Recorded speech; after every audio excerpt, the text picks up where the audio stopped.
तो दोस्तों आज की इस वीडियो में हम जो है इनवॉइस क्रिएट करेंगे कि हम किस तरह से क्विक बुक्स अकाउंटिंग सॉफ्टवेयर में इनवॉइस क्रिएट करके अपनी सेल को जो है वहाँ पे क्लोज कर सकते हैं। वेलकम फ्रेंड्स, मैं मोहम्मद इमरान और आप देख रहे हैं IB टेक फोरम। आज हमारी क्विक बुक्स अकाउंटिंग सॉफ्टवेयर की क्लास नंबर 23 है और आज हम इसमें जो है डायरेक्टली एक सेल इनवॉइस बनाने जा रहे हैं। इससे पहले 2-3 वीडियोस में हमने जो है कोटेशन बनाई थी, सेल ऑर्डर बनाया था और उसके बाद जो है आज हम उस सेल को फाइनलाइज करने जा रहे हैं, क्लोज करने जा रहे हैं कि हम जो है अब इनवॉइस बना के उसको जो है हम किस तरह से अपने मटेरियल जो है वो डायरेक्टली सेल कर सकते हैं, उनको डिलीवर कर सकते हैं।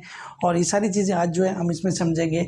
इनवॉइस ही वो आखिरी स्टेप है जिसपे हमारी सेल जो है फाइनल होती है। उसके बाद हमने जो है उससे पेमेंट रिसीव करनी होती है। तो जो लोग सीखना चाहते हैं कि क्विक बुक्स अकाउंटिंग सॉफ्टवेयर में किस तरह से एक सेल इनवॉइस बनती है, तो आप जो है इस वीडियो को एंड तक वॉच करें। और जिन लोगों ने चैनल सब्सक्राइब कर लिया, थैंक यू सो मच।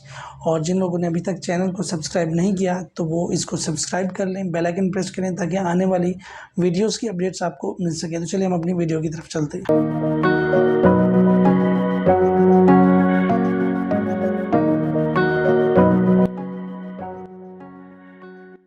तो फ्रेंड्स, मैं अपने पीसी पर आ चुका हूँ। सबसे पहले सॉफ्टवेयर को ओपन करता हूँ यहाँ से, और यहाँ से जो है मैं आपको दोबारा से थोड़ा सा ओवरव्यू दे देता हूँ इसका। एस्टिमेट्स में हमने एक कोटेशन बनाई। कोटेशन देखिए यहाँ पे जो है ये एस्टिमेट लिखा हुआ होता है। ये चीज़ भी मैं आपको गाइड कर दूँ। बेसिकली यहाँ पे कोटेशन लिखा हुआ आना चाहिए था, लेकिन हमने फॉर्मेट के ऊपर भी काम नहीं स्टार्ट किया। फॉर्मेटिंग जब करेंगे तो हम अपने कॉलम, रॉज, ये सारी चीज़ें इसमें हम डिस्कस करेंगे।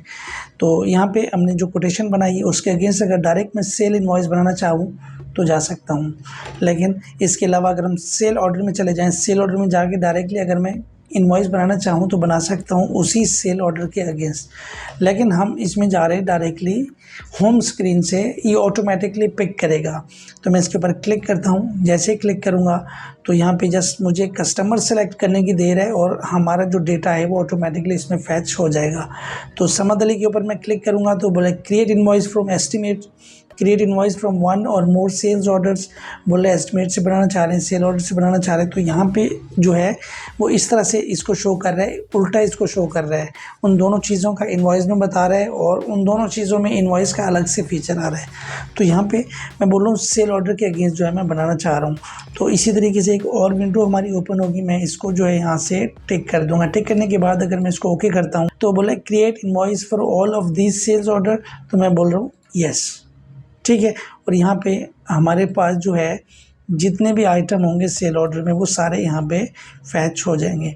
अब इनवॉइस जो है वो हमारी बनी हुई 18,04,000 की। इसमें हम ट्रांसपोर्टेशन चार्जेस भी ऐड करना चाहें तो वो कर सकते हैं, लेकिन ट्रांसपोर्टेशन चार्जेस अभी हमने इसमें जो है वो ऐड नहीं किए। अगर आप क्रिएट करना चाहें, ट्रांसपोर्टेशन चार्जेस भी ऐड करना चाहें तो आइटम सर्विसेज में जाएँ। यहाँ से आपने अदर चार्जेस के ऊपर क्लिक करना है, ठीक है। ये अदर चार्ज है और यहाँ पर आपने लिखना है ट्रांसपोर्टेशन चार्जेस। बस यहाँ पे आपने इतना ही इसको ऐड करना है।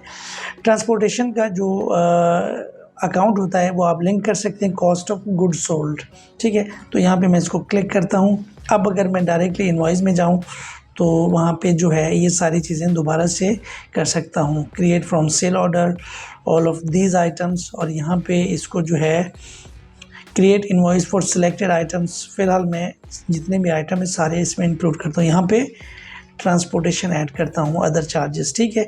यहाँ पे मैं इसको ऐड करता हूँ 2,000 रुपये जो है वो ट्रांसपोर्टेशन चार्जेस हैं। तो 18,06,000 की टोटल इनवॉइस हमारी बनी है। अदर चार्जेस आप और भी सिलेक्ट कर सकते हैं इसमें।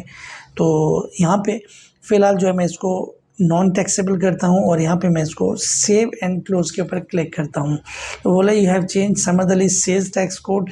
तो अब क्योंकि चेंज किया तो इसको भी सेव करना पड़ेगा। और उसके बाद हमारी जैसे ही सेल कंफर्म होगी, इनवॉइस बनेगी, तो अब हम उसके बाद पेमेंट के ऊपर चले जाएंगे, ठीक है। हमारी जो सेल है वो फाइनल हो चुकी हुई है। अब दूसरा जो है वो टारगेट है पेमेंट रिसीव का।